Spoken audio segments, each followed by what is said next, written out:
कक्षा 4 के बच्चों का हिंदी व्याकरण की क्लास में पुनः स्वागत है। बच्चों, आज मैं आपको निबंध लेखन यानी कि ऐसे राइटिंग के बारे में बताऊंगी। बच्चों, आपको एक या दो विषय पे अपना निबंध तैयार करना है और निबंध लेखन के बारे में आपको जानकारी दे रही हूँ। देखिए बच्चों, निबंध का अर्थ है बंधी हुई रचना। इसमें हर वाक्य एक दूसरे से जुड़ा होता है। सबसे पहले इसका अर्थ समझ लीजिए। इसका अर्थ क्या होता है? बंधी हुई रचना। इसमें हर वाक्य एक दूसरे से क्या होता है? जुड़ा होता है। निबंध के द्वारा हम अपने भावों और विचारों को सशक्त ढंग से व्यक्त कर सकते हैं। निबंध का आकार अनुच्छेद से बड़ा होता है। आपने अनुच्छेद पढ़ा था, उससे क्या है? इससे बड़ा होता है। निबंध अलग अलग अनुच्छेदों में लिखा जाता है। किसी भी निबंध को मुख्य रूप से 3 भागों में बांटा जा सकता है। जैसे कि क्या है? पहला, आरंभ को क्या बोलते हैं? प्रस्तावना बोलते हैं। किसी निबंध का सामान्य परिचय देना होता है। दूसरा क्या है? ख, मध्य भाग यानी कि विषय वस्तु। निबंध की विषय वस्तु बतानी पड़ती है आपको। उपसंहार, निबंध की विषय वस्तु का समापन। निबंध लिखते समय हमें निम्नलिखित बातों पर ध्यान देना चाहिए। बच्चों देखिए, अभी तक आपको अनुच्छेद लिखना और जो भी कहानी लिखना ये सब बताया गया है, तो उनमें आपको कुछ नियम भी बताए गए हैं। उसके आधार पे आपको वो चीज़ें करनी है।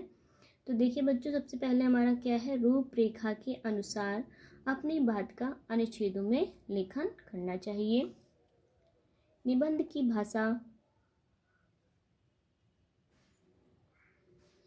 भाषा बच्चों क्या होनी चाहिए? सरल व शुद्ध होनी चाहिए। संबंधों की सीमा का ध्यान रखना चाहिए। सूक्ति, कविता या महापुरुषों के कथन के उल्लेख से निबंध को प्रभावशाली बनाया जा सकता है। वाक्यों को दोहराना चाहिए। ठीक है। अब देखिए, आइए निबंध लिखना सीखते हैं। जैसे आपको दिया गया मित्रता, ठीक है, तो सबसे पहले हमें कुछ ऐसा अच्छा सा आकर्षित करने वाला कोई ऐसा दोहा मिल जाए या कुछ मिल जाए तो उसको लिखो। तो उससे आपके जो टीचर हैं, शिक्षक हैं, वो आकर्षित होंगे कि जिस बच्चे ने ये मित्रता के बारे में एक छोटी सी लाइन 2 पंक्तियों में लिखी है। धीरज धर्म मित्र अरु नारी, आपातकाल परखिए चारी। क्या कह रहा है? मित्र के गुणों का वर्णन करते हुए कवि ने कहा है कि एक अच्छा मित्र पाप से बचाता है, अच्छे कामों में साथ देता है, गलत मार्ग पर जाने से बचाता है, संकट के समय साथ देता है और समय आने पर सहायता भी करता है। ऐसा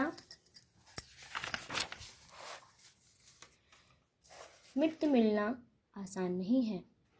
जिस व्यक्ति को ऐसा मित्र मिल जाए, समझो उसे संसार की सबसे बड़ी संपत्ति मिल गई है। बच्चों देखिए, यहाँ मित्रता के बारे में वर्णन कर रहा है कि जीवन में ऐसा मित्र मिलता है जो हमारे हर पल हर समय अच्छे बुरे दिनों में साथ देता है। तो ऐसा अगर कोई मित्र मिल जाता है तो समझिए हमको बहुत बड़ी जीवन में संपत्ति मिल गई है। तो बच्चों आगे देखते हैं। हम सभी जानते हैं कि मनुष्य एक सामाजिक प्राणी है। समाज के बिना उसका जीवन नहीं चल सकता। समाज में रहकर उसे अपने सुख दुख के समय अपनी भावनाओं और विचारों के आदान प्रदान के लिए दूसरों की आवश्यकता पड़ती है। कोई ऐसा व्यक्ति जिसमें वह अपने मन की बात बिना संकोच के कर सकता है। ऐसे बच्चों आपके बहुत दोस्त हैं विद्यालय में, जैसे आप अपने मन की बात कहते हैं, जो अपने आप घर में नहीं बोल सकते, अपने दोस्तों से बात करते हैं। तो बच्चों देखिए, उसी के बारे में बता रहा है कि भावनाओं और विचारों के आदान प्रदान की दूसरों की आवश्यकता पड़ती है। कोई ऐसा व्यक्ति से वह मन की बात बिना संकोच के कर जा सके, जो संकट के समय उसका साथ दे, जिस पर भावपूर्ण रूप से विश्वास कर सके, ऐसा व्यक्ति मित्र कहलाता है। मित्र का चुनाव बड़ी सावधानी से करना चाहिए। सच्ची मित्रता का आधार चरित्र और आचरण होता है। केवल बाहरी चमक दमक और दिखावे में आकर किसी को मित्र नहीं बनाना चाहिए। का कहना है कि मतलब आपने देख लिया कि बहुत अच्छे कपड़े पहनता है, बहुत अच्छे से रहता है, तो बाहरी चमक दमक को मत देखिए। दोस्त वो देखिए जिसका मन अच्छा हो, जो अंदर से अच्छा हो। आजकल मित्रता स्वार्थवश की जाती है। जब तक व्यक्ति के पास धन दौलत होती है तब तक लोग उसके साथ मित्रता रखते हैं, मतलब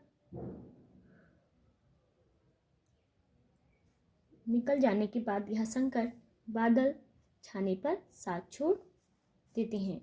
कोई विरला ही सदा साथ निभाता है।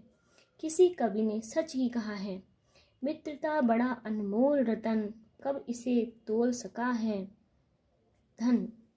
निष्कर्ष यह निकलता है कि सच्चा मित्र सदा यही सही राह दिखाता है, संकट के समय साथ निभाता तथा नए जोश व आशा का संचार करता है। इसलिए हमें जांच परख कर ही मित्र का चुनाव करना चाहिए। देखिए बच्चों, कितनी अच्छी आपका ये निबंध था, इससे पढ़ के बहुत अच्छी सीख मिली। अब आते देखते हैं मेरा पड़ोसी। हर सुख दुख में जो साथ निभाए सच्चा पड़ोसी वह कहलाए। एक अच्छे पड़ोसी का हमारे जीवन में बहुत महत्व है।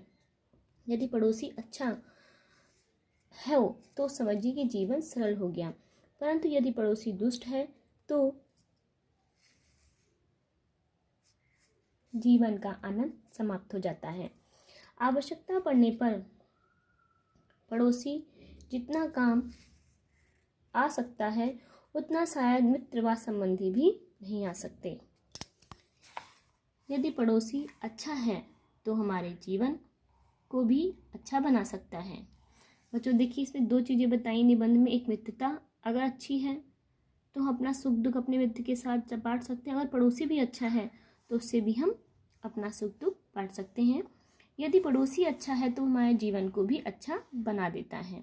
अच्छा पड़ोसी उस सज्जन के समान है जो हमें संस्कार देता है, हमारे जीवन को आदर्श जीवन बनाने में सहायक होता है। श्री नरेंद्र नाथ मेरे पड़ोसी हैं। उनमें वे सभी विशेषताएं हैं जो एक अच्छे पड़ोसी में होनी चाहिए। वे शिक्षित, परिश्रमी व दयालु हैं। सुख दुख में सदैव सबकी सहायता करने के लिए तैयार रहते हैं। वे उन पड़ोसियों की तरह नहीं हैं जो दूसरों को विपत्ति में देखकर आनंद लेते हैं तथा मदद नहीं करते। वे बहुत मिलनसार और विनम्र व्यक्ति हैं। वे अपने इन्हीं गुणों के कारण आस पड़ोस में बहुत लोकप्रिय हैं। वे सबकी मदद सच्चे हृदय से करते हैं। वास्तव में उनके जैसा महान परिश्रमी, दयालु और विनम्र पड़ोसी पाकर मैं अपने आप को धन्य समझता हूँ। श्री नरेंद्र नाथ जैसे आदर्श, उदार व शिष्ट पड़ोसियों से ही समाज और मजबूत बनता है। ऐसे व्यक्ति समाज में रीढ़ की हड्डी के समान होते हैं। ऐसे पड़ोसी से प्रेरणा प्राप्त करनी चाहिए और स्वयं भी आदर्श पड़ोसी बनने का प्रयास करना चाहिए। तो बच्चों, ये आपको निबंध लिखने का तरीका बताया गया है। अब इसमें देख लीजिए, आपके कुछ ऐसे दिए हैं विषयों पर निबंध लिखना है। जैसे निम्नलिखित विषयों पर निबंध लिखिए। मेरा विद्यालय पे लिख सकते हैं, वर्षा ऋतु है, मेरी माँ है, हमारा प्यारा भारतवर्ष है। ठीक है, तो आप इन विषयों पे अपना क्या कर सकते हैं, निबंध लिख सकते हैं। तो आपको ये सब आना चाहिए। आपको समझाया गया है। जो कुछ नहीं समझ में आए तो आपके पास नंबर है, आप कॉल कर सकते पूछ सकते हैं। लेकिन बच्चों, आपको निबंध लिखना बहुत ही अच्छे से आना चाहिए। वो हर शब्द जो भाषा है वो सरल और स्पष्ट होनी चाहिए।